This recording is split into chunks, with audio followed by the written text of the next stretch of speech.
Sa video na to, I'll be sharing the step-by-step process na ginagawa ko whenever I make a song cover. And just quick disclaimer, hindi ito para sa mga professional music producers. Ito ay para sa mga fellow newbies. So, baka may matutunan ka sa video na to. Baka lang!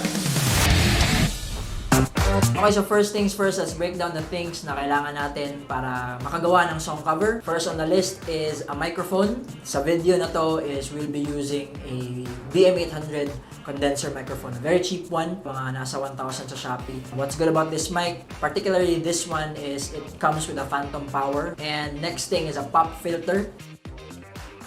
Kahit DIY lang, basta ma-filter niya yung mga plosives like na pa. Peter Piper picked up pickled pepper. Pickled pepper. Next on the list is a computer. Alam ko may editing software sa cellphone like BandLab and kung ano-ano pa. But in this tutorial, gagamit tayo ng computer kasi yung gagamitin natin software is called Audacity at sa computer lang siya pwede. And an editing software for your video. Adobe Premiere Pro, Filmora, whatever na alam mong gamitin. Next is you need a light source or ilaw. May it be window light, softbox, ring light, whatever. As much as possible, do not use the room light kasi medyo pangit yung buga ng ilaw na yan because of the placement. Mas maganda tingnan kung controlled mo yung ilaw. And lastly, you need a camera. Kahit cellphone, kayang mag-shoot ng 1080p or 1080 Full HD resolution kasi para maganda din tingnan pagdating sa internet or pag-upload mo sa Facebook or YouTube. Okay, so first thing, of course, dapat nakakonect yung mic mo sa computer mo kasi kung hindi gagana yan. At siya nga pala, hindi ko na-mention kanina, kailangan mo rin ng headphones or ng speakers para mapakinggan mo yung mix ng audio. Okay? Next that you'll need to do is to look for the karaoke version or instrumental version ng gusto mong kantahing kanta. So, in this tutorial, gagamitin natin kanta is Stay the Same by Joey McIntyre. May cover kami ni Sir Ryan Odenchal niyan.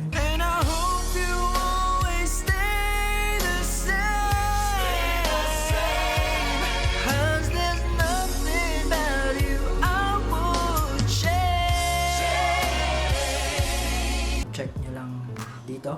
Yes. So, let's go to the computer. Let's go! First thing you need to do is to click on Chrome or any browser. Go to youtube.com and then look for the karaoke song na gusto mong kantahin. So, for this example, the Stay the Same karaoke.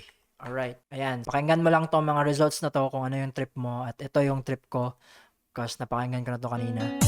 Ayan, so click on or select the link above the browser on the address bar and then open a new tab.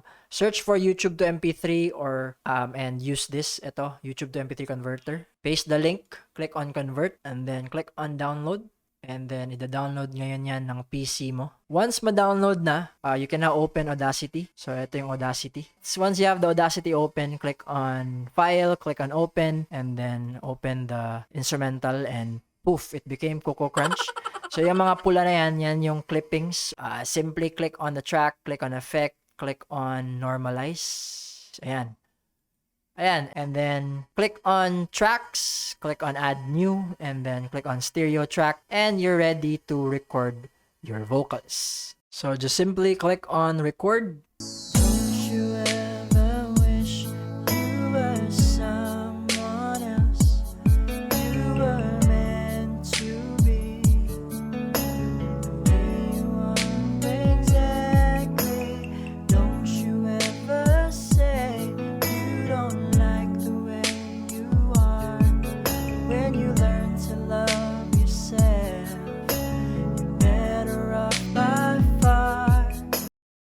Ayan, obviously, 'di ba, sa waveforms pa lang mahina talaga yung raw vocals. So, but don't worry kasi magagawa ng paraan 'yan. So, unang-una duplicate muna natin 'to para may comparison tayo mamaya.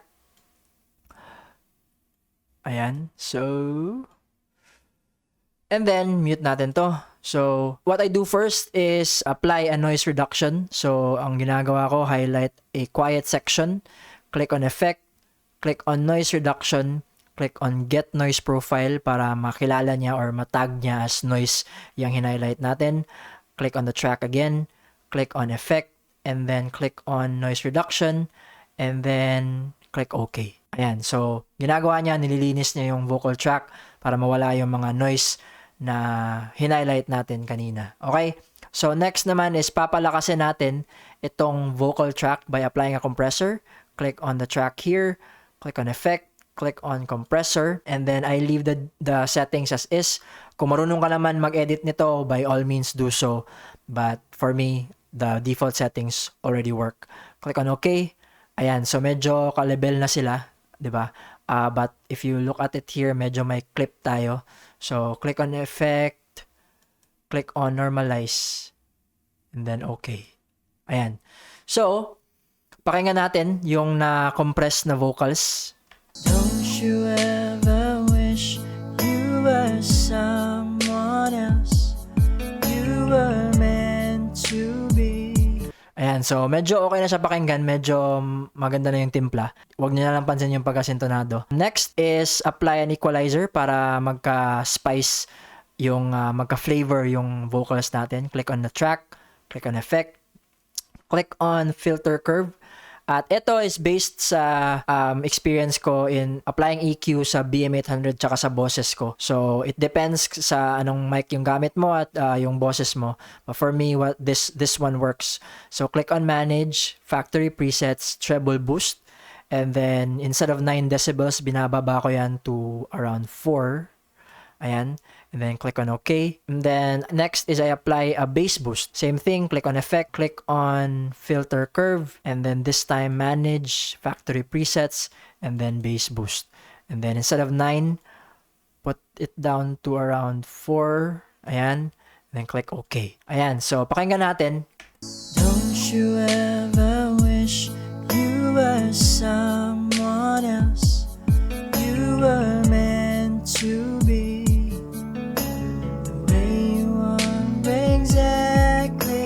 Ayan, so medyo okay na pero medyo malakas pa rin yung instrumental. So gawin natin, hinaan natin siya by -3 decibels. And then pakinggan natin ulit. Don't you ever wish you were someone else. Ayan, so medyo okay na siya sa pandinig ko. Nasa sa inyo na yan. And again, disclaimer, hindi ko sinasabi na tama itong ginagawa ko. Ito lang is based on the experience sa paggawa ng cover song. So, pasintabi na po sa mga professional music producers dyan, mga sound engineers. Hindi po para sa inyo to.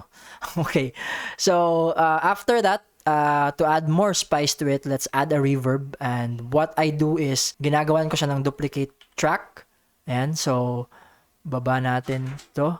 Taas natin to. And click on the track, click on effect, and then click on reverb. And then click on manage, factory presets, and then I like using vocal 1 kasi medyo subtle na reverb siya. Click on wet only para ang gagawin ni Audacity, yung reverb sound lang yung ilalabas niya sa track na to. Click on OK. Ayan. So, if you listen to it in solo,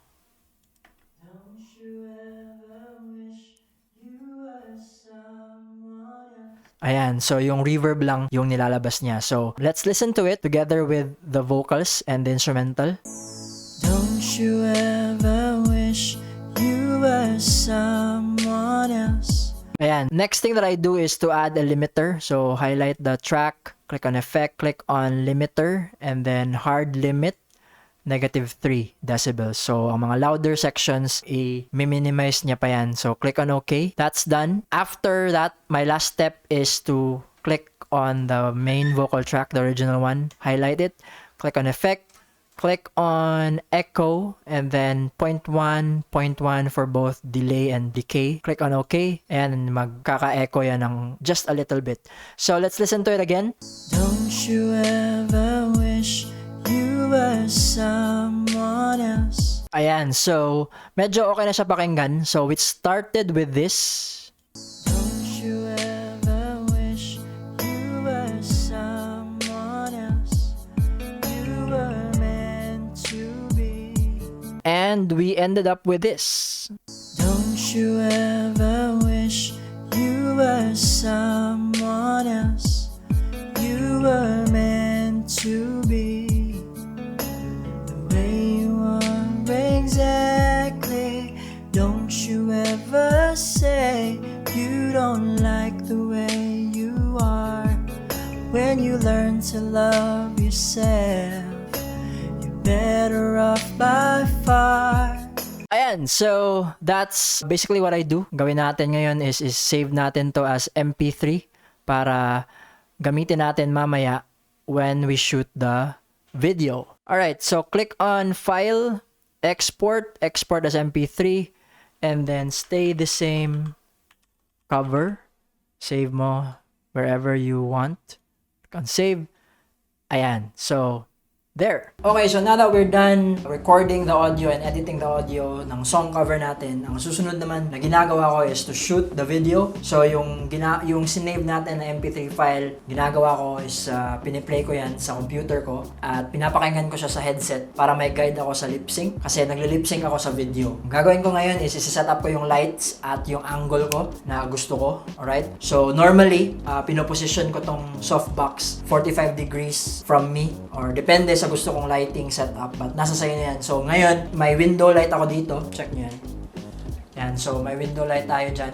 So yan yung gagamitin nating source of light at yung softbox is magiging part na lang siya ng set or ng background. Gagamitin ko rin yung cactus. So let's assume na ito na yung angle ko na gusto ko. My window light as my light source and itong softbox as my background and yung cactus as a background light. Shout out sa Grindr. I-play ko na lang yung audio file and then start, recording the video. And let's do that.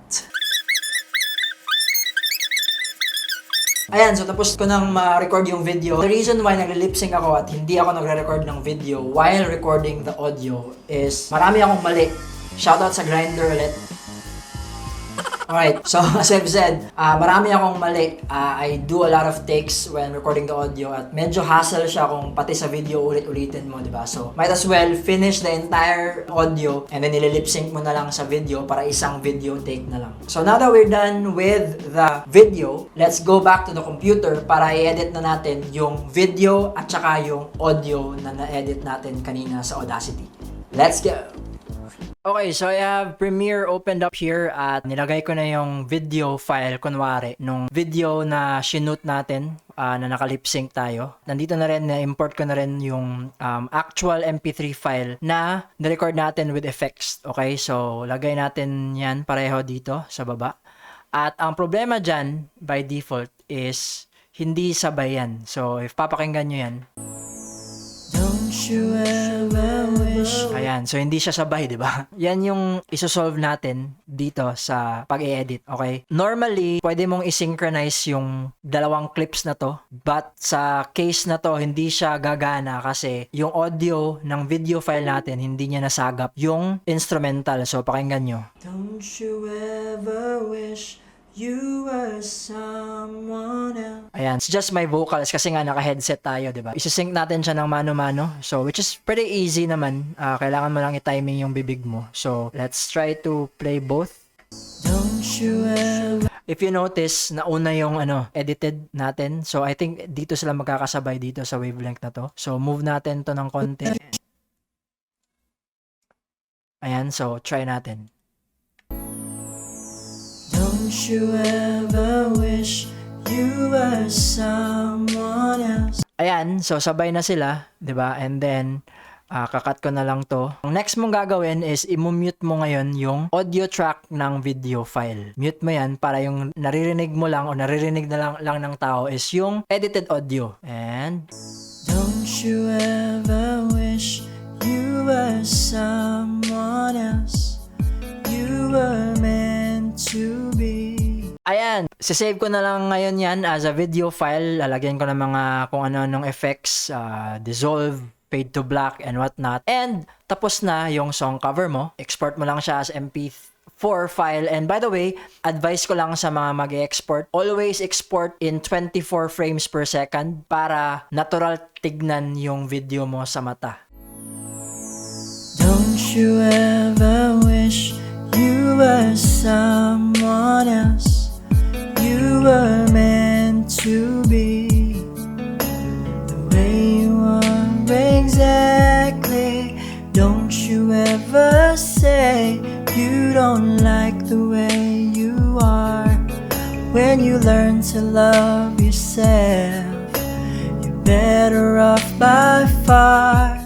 Okay, so yun yung process ko whenever I make song covers. Although Reaper na yung gamit ko na editing software for audio, it's pretty much the same. Yung napalitan lang dyan is yung Audacity versus Reaper. Pretty much the entire thing is still the same. Feel free to follow it. And before I end this video, I just wanna give a big shout out sa 5 nag-comment dun sa recent cinematic video ko. So unang-una is si Ariel Arandia TV. Next is Jeg Pangilinan. Subscribe kayo kay Jeg Pangilinan. Napakagaling na videographer niyan. Next is si Juan Vicente, a fellow Bisaya. Gumagawa din ng mga cinematic videos yan. Subscribe kayo sa channel niya. Thank you, Juan Vicente. Next is si KD Bonaobra. And of course, kay Carms Onoya, kay Idol Carms Onoya. Although alam ko na binobola mo lang ako, but thank you. It means a lot coming from you. Thank you so much again sa mga nanonood at sa mga palaging nagko-comment. Maraming salamat sa inyo. Thank you so much. And if you like this video, if you learned from this video, don't forget to like,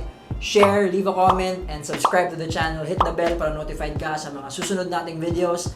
And again, thank you so much for watching, and I'll see you in the next one.